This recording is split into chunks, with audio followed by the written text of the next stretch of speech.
So in yesterday's video, I actually had a comment that said, why don't I go buy an ETF? Jacob, you own too many stocks. Go buy the S&P 500. Just go buy an ETF. Don't do all this individual stock picking. And I thought, actually, that's a really good idea for a video. So today, we're going to talk about, should I just go buy an ETF?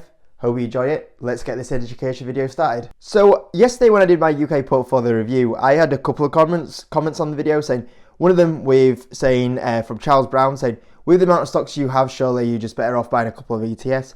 I also had another comment about too many stocks in a portfolio, and I thought this is actually a really good video for today. Now, it came as a good idea today because I was looking at what I was going to film today, and it just seems very quiet out there in the markets right now. I was thinking, in my head, I was going, do I talk about the Supreme acquisition of Typhoon Tea? I don't think many people are interested in that. I was thinking, do I try and pretend to be an expert in South Korean politics? I thought, that's not going to work. I was looking, do I go annoy all the Palantir shareholders by saying that it's a massively overvalued stock right now? That might be Wednesday's video. We'll think about that one. But for today, this is actually a really good question to talk about is there too many stocks in my portfolio, and also what is a good amount of stocks to invest in? I've kind of covered this before on the Patreon, but I'm going to take a bit of a different angle on it today on the YouTube video. Do I have too many stocks? And the answer to that, in my opinion, is no. I look at the greatest investor or one of the greatest investors of all time, Peter Lynch. Peter Lynch is a guy that when he was investing in his stock market portfolio, he actually had more than 1,000 stocks at a given time. And then you look at Peter Lynch's gains over the last few years. And as we can see here, his average return was 29.2%, which is very good, easily beating the market good. So you can see here, one of the best stock pickers of all time, one of my favorite investors of all time, actually had over 1,000 stocks in his portfolio. And even when he had 1,000 stocks, he actually beat the market. And I guess that's the point of view that I'm going to come from, is that, in my opinion about how many stocks you own, there's no right or wrong answer. I think the answer is whatever amount you beat the market with. If you have 5 stocks and you beat the market, well done. That's the main thing.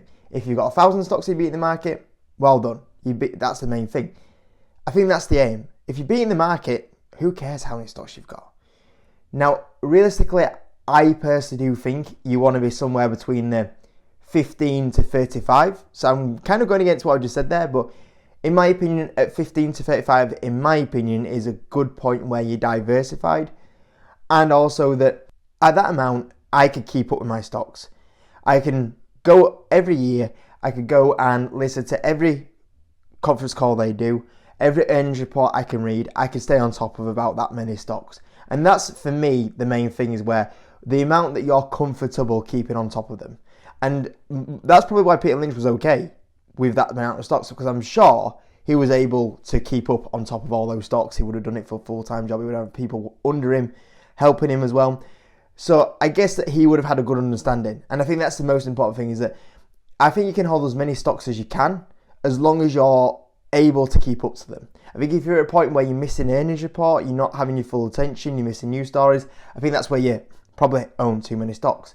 Now, right now for me, like I said, I think 15 to 35 is about the right amount, depending on how much money you have as well. If you have a bit more money, I think you want to have more stocks. If you have a little bit less money in the market, I think you have a small amount of stocks. Because if you have like £1,000 in the market, there's no point in you having 30 stocks, because the amount of money you're going to have invested into a single stock is going to be so small that you'll do all that work for keeping on top of those stocks, doing the research, reading the earnings reports, that you won't be worth it. If you get a 2x on one of them, what you're making £200, £300 on that investment, and you hold it for 5 years, and how much work have you had to put into it? That probably would be where I'd be a little bit smaller on the amount of stocks and go a little bit higher risk to reward, in my opinion. If you had the big amount, like, if you're over 100k, I won't be having 15 stocks, because one of those stocks is going to have a lot of your net wealth tied up, and if you lose that net wealth, it's going to really hurt. An example of that would be like the likes of financial education. He went half his portfolio into TCF, lost $3 million, lost half his net wealth. Now, lucky for him, because he's a scammer, he was able to make a lot of his money back through taking partnerships with very dodgy companies that went bankrupt, but obviously paid him a lot of money. He was able to rip off some of his viewers, charge thousands of pounds for courses, and sold them. And because of that, he was able to make his money up very quickly. For someone like me and you, that basically a lot of our hard-earned wealth that we have from working 9 to 5, and maybe you've had some other side incomes that have really helped you to generate all that wealth. If you lost half your wealth in one stock, it would take you years to recover from it. So I that's why I wouldn't go anything like over, like a 50% position. Another YouTuber, for example, that's on the UK side is like Osborne Foreman. I know he was a big fan of Boohoo. I watched some of his videos, and I was a fan of Boohoo, but I only went a couple of % in Boohoo, and it didn't work out for him. I think he was like 67% of Boohoo, and then you've lost 60% of your wealth, and it's going to take years for that to come back. I don't think you ever want to be in a position where you lose that amount of wealth that it takes you years to earn it back. If I ever had a DraftKings or Hampton Heirs that went bust, it would really hurt me for the next kind of few years, but it wouldn't get to the point where it would wipe me out for many years. Like, it would probably, if next week, if Hampton Heirs went bust, it probably ruined my 24 or 25, but by 26 I might be able to bounce back. If I was 50% in there, it would take me 5-6 years to bounce back, and that's where you never want to be. So that's something that you in my opinion, where you want to be careful of. Now, some investors say that if you're an individual stock picker, you should only have like 4 or 5 stocks. If you're confident as being an individual stock picker, you should have a decent hit rate, you should make the big money, backing your ideas. Some people would say that. I personally like sleeping at night. I don't want the worry that if I wake up and I see the email or the notification by a news agent saying, oh, so-and-so, something's happened with the stock, I don't want to see that hurt my wealth that much. So I do it personally to sleep better. But the other thing as well is money-wise. The reason why at the end of the day we all do individual stock picking is to make money. If you're making money, that's the main thing. And when I look at me, for example, at the moment, the tactic that I have has let me have a lot of success. In 2017, I beat the market. In 2018, I beat the market. In 2019, I beat the market. In 2020, I beat the market. In 2021, I beat the market. 2022, I didn't beat the market, but that's expected, I think, in a bear market. 2023, I beat the market, and this year, you look at my return so far this year, and I'm going to outperform, by the looks of it, the S&P by another 10%-ish, which is great. So if you're beating the S&P by a good amount every year, that's where you're going to make more money. And if you make more money, that's going to add up. Now, I've done this over a 5-year period with both of £1,000 investments and £100 deposits. If you get the S&P's return of 10% a year, your portfolio is going to be worth about 24 grand in 5 years' time. If you're able to drag out a 15% return in the next kind of few years, your portfolio is worth 29 grand. So you're making nearly 25% more. There's not many things in life that you can get an extra 25% for your money from.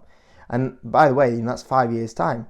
If we change that to where, let's change it to you're able to beat the market by double, 20% or 10% a year, and let's say you can do that over a 10-year period, let's extend that a little bit longer, and now let's calculate the difference between how much more money you would have. You would now make $110,000, which is getting pretty decent money, compared to $47,000 if you just had it in the S&P 500. So if you do it over a longer period of time, and as an individual stock picker, you would hope you would improve. You'd hope you get better as an individual stock picker the longer you would do it. And if you were able to do an extra 10% a year, you're nearly doubling your money there, guys. So the point is that there's probably no right or wrong answer. The answer would be whatever you do to beat the market. Whatever your philosophy is for investing, if it's 5 stocks, but you continue to beat the market, if it's 1,000 stocks and you continue to beat the market, the way you justify it is doing, I beat the market. And that's what you should continue to do. Now, like I said, in my opinion, there's also an element that I would like to sleep better. So for me, I'd like a little bit more stocks and a little less stocks. And if I am a little bit over my target amount of stocks, I'm not going to sell stocks just for the sake of it. Because if I believe those stocks are going to make money, I'm going to continue to keep holding those stocks. I guess the point comes to the point of view where, is there a point where I would buy an ETF? And the answer to that would be yes. I mean, the point where I would go to buying an ETF or buying the S&P 500 is where I couldn't pick stocks. If I was doing all this work and I wasn't able to achieve these returns, which I am achieving at the moment from investing, I'm very much beating the market most years really now. Well, in fact, there's only 1 year I haven't beaten the market since I've been investing. If I wasn't beating the market, that would be the time where I go, you know what? I'm going to go buy ETFs, I'm going to buy the S&P 500 because I can't get the returns. So that would be a time where I go buy the ETF. Now, there is an element of that I enjoy doing stock picking, and as well on top, so that's another reason. But if I did enjoy it, but I was losing money, I would have to ultimately say to myself, I'll go buy an ETF or go buy the S&P 500 because I'm not making money, and that's the main thing. Maybe I hold a little bit of money aside so I can just buy some individual stocks to kind of cure the urge to do individual stock picking. But that would be the point. That would be the point where I go buy that if I didn't outperform the market. But if I'm outperforming the market and I'm enjoying it as well, I'm going to do individual stock picking. The other thing is where, if I wanted an easy life, if I wanted an easy life, then that would be the point also where to go buy ETFs and, the S&P 500. Because without doubt, these returns are great. Getting all this amount of money by outperforming the S&P 500 is great. But it is hard work. It can be stressful. You do go through the emotions. You do go up, through the ups and downs. It's like hims and hers. My best performing stock, and the reason why I've probably outperformed the S&P 500 in the last 2 years, we're certainly going through the ups right now, but there was the downs. I remember I had to stick through this stock when it was down, when I was down 50% on the position one year. I mean, it's great now because you get the rewards, and you're up from that point, you're up 710% since that point. But you also have to go through the motions. You do take that little bit more of a battering when you're having to do the individual stock picking. And if there's a point where I don't want to do all the research, I don't want to put the time in it, I don't want to go through the motions anymore, I just want a nice, easy return, that would be the time. But right now, while I'm young and I want to make as much money as I can, I want to try have as best life as I can. So when I do get a little bit older, if I ever need the money, if my family needs the money, I have that option for it. And through that, right now, is what I'm doing. I'm creating wealth, and I'm hopefully creating good wealth at the moment. So when it comes to the point of the ETFs, is that I would only be buying ETFs and S&P 500s if you can't perform yourself. If you can perform yourself, I'd be buying individual stocks. And I won't get hung up on how many positions you have if you're beating the market. Because at the end of the day, that's the main aim. That's the main aim, to beat the market. I might think that someone owning 5 stocks isn't the right thing to do, but if they're beating the S&P 500 every year, or most years, and they're outperforming it, I would say, you know what, if it's working for you, you do it. If that's your philosophy. If someone had 1,000 stocks and they're beating the S&P 500, I'd say, I personally want 1,000 stocks because I couldn't keep up the research with them. But if you're beating the market every year, who am I to criticise? That's the benchmark, isn't it, at the end of the day? So yeah, I thought some clarity there was very important about that comment there, and some information, because I think it's a long time since we've done like an education video, and hopefully it helps some of you guys out and helps you improve as investors as well. Hope you enjoyed the video, guys. Sorry about the late one. It's been an absolute mega day at work. But apart from that, have a great evening. I'll see you in a bit.